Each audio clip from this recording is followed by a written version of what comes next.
അങ്ങനെ കുറേ online shopping കഴിഞ്ഞപ്പോൾ എന്നോട് മെല്ലെ ഏട്ടൻ ചോദിക്കാൻ തുടങ്ങി, മതിയാക്കല്ലേ നമുക്ക്, ബാങ്ക് ബാലൻസൊക്കെ തീരാനായി. അങ്ങനെ പറഞ്ഞപ്പോൾ ഞാൻ മെല്ലെ ഒന്ന് സൈഡായി. ഇനി ലോൺ മേടിക്കേണ്ട വരുമോ നിനക്ക് ഷോപ്പിംഗ് ചെയ്യാൻ എന്ന് പറഞ്ഞപ്പോൾ ഞാൻ വിചാരിച്ചു, എന്നാൽ തൽക്കാലത്തേക്ക് കുറച്ച് ദിവസത്തേക്ക് നമുക്ക് ഓൺലൈൻ ഷോപ്പിംഗ് ഒന്ന് നിർത്താം. ഇത് നമ്മളെ കുറ്റമൊന്നുമല്ലല്ലോ. നമ്മളൊരു പുതിയ വീട് മേടിച്ച് കഴിഞ്ഞാൽ നമുക്ക് എന്താ ചെയ്യേണ്ടത് ഏതാ ചെയ്യേണ്ടതെന്ന് അറിയാതെ കുറേ അങ്ങ് മേടിക്കും. ഞാൻ മനസ്സിലാക്കിയ കാര്യം, എത്ര മേടിച്ചാലും നമുക്കത് മതിയാവില്ല. അപ്പോൾ പിന്നെ ഞാൻ വിചാരിച്ചു, എന്നാൽ പിന്നെ മേടിച്ച സാധനങ്ങൾ, ഓൺലൈനിൽ മേടിച്ച സാധനങ്ങൾ വരട്ടെ, അത് കഴിഞ്ഞിട്ട് തീരുമാനിക്കാം ഇനി എന്ത് വേണം വേണ്ട എന്ന്. അപ്പോൾ ആ ഒരു ടൈം ഗ്യാപ്പിൽ ഞാനിങ്ങനെ വെറുതെ ഇരിക്കുമ്പോൾ ആലോചിച്ചതാണ്, ഓൺലൈനിൽ നിന്ന് കുറേ മേടിച്ചപ്പോൾ കുറേ കാർഡ്ബോർഡ് ബോക്സസും കൂടെയുണ്ട്.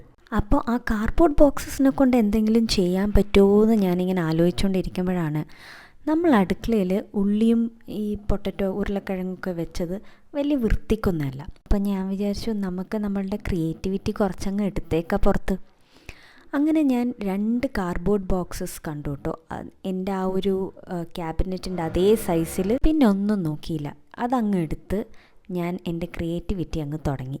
അതങ്ങനെ വെച്ചാൽ മതിയായിരുന്നു, പക്ഷേ പിന്നെ നമുക്ക് കുറച്ച് ഓവർ ക്രിയേറ്റിവിറ്റി ആണല്ലോ.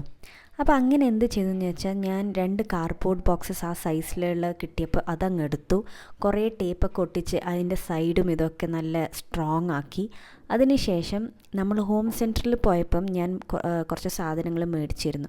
അതിൻ്റെ കൂടെ 2 സിറാമിക് പോട്ട് മേടിച്ചപ്പം ആ സിറാമിക് പോട്ട് കവർ ചെയ്യാൻ വേണ്ടിയിട്ട് എനിക്ക് 2 ബ്രൗൺ പേപ്പർ പോലെ കിട്ടിയിരുന്നു.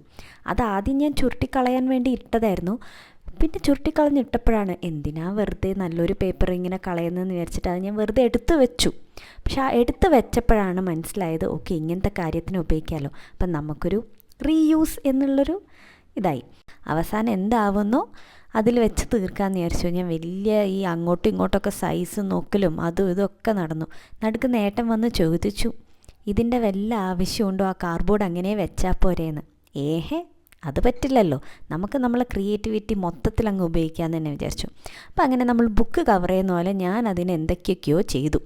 അവസാനം അതൊരു പരുവത്തിൽ കിട്ടി. അപ്പോൾ അങ്ങനെ 2 ബോക്സസ് ഉണ്ടായിരുന്നു. അപ്പോൾ 2 ബോക്സും ഞാൻ അങ്ങനെ ആ ബ്രൗൺ കവർ വെച്ച് കവർ ചെയ്ത്, വൃത്തി എന്നൊന്നും പറയാൻ പറ്റില്ല, പക്ഷെ എന്നാലും ഇതിൻ്റെ ഒന്നും ആവശ്യമില്ല. പക്ഷെ നമുക്കൊരു ആശ്വാസം, ഇത്രയും ഓൺലൈനിൽ നിന്ന് മേടിച്ചതല്ലേ, ഈ 2 കാർഡ്ബോർഡ് ബോക്സിനെ കൊണ്ട് നമ്മൾ എന്തെങ്കിലും ഒന്ന് റീയൂസ് ചെയ്തല്ലോ എന്നുള്ളൊരു സന്തോഷം. അപ്പോൾ ഇതിങ്ങനെയാണ് കേട്ടോ. ഇങ്ങനെ ലാസ്റ്റ് അവസാനം ഇങ്ങനെ ബോക്സൊക്കെ നല്ല രീതിയിൽ കിട്ടി. ഇപ്പം കാണാൻ ആദ്യത്തേനേക്കാളും കുറച്ച് വൃത്തിയില്ലേ. അപ്പോൾ അത്രയേ ഉള്ളൂ കേട്ടോ. ടാറ്റാ.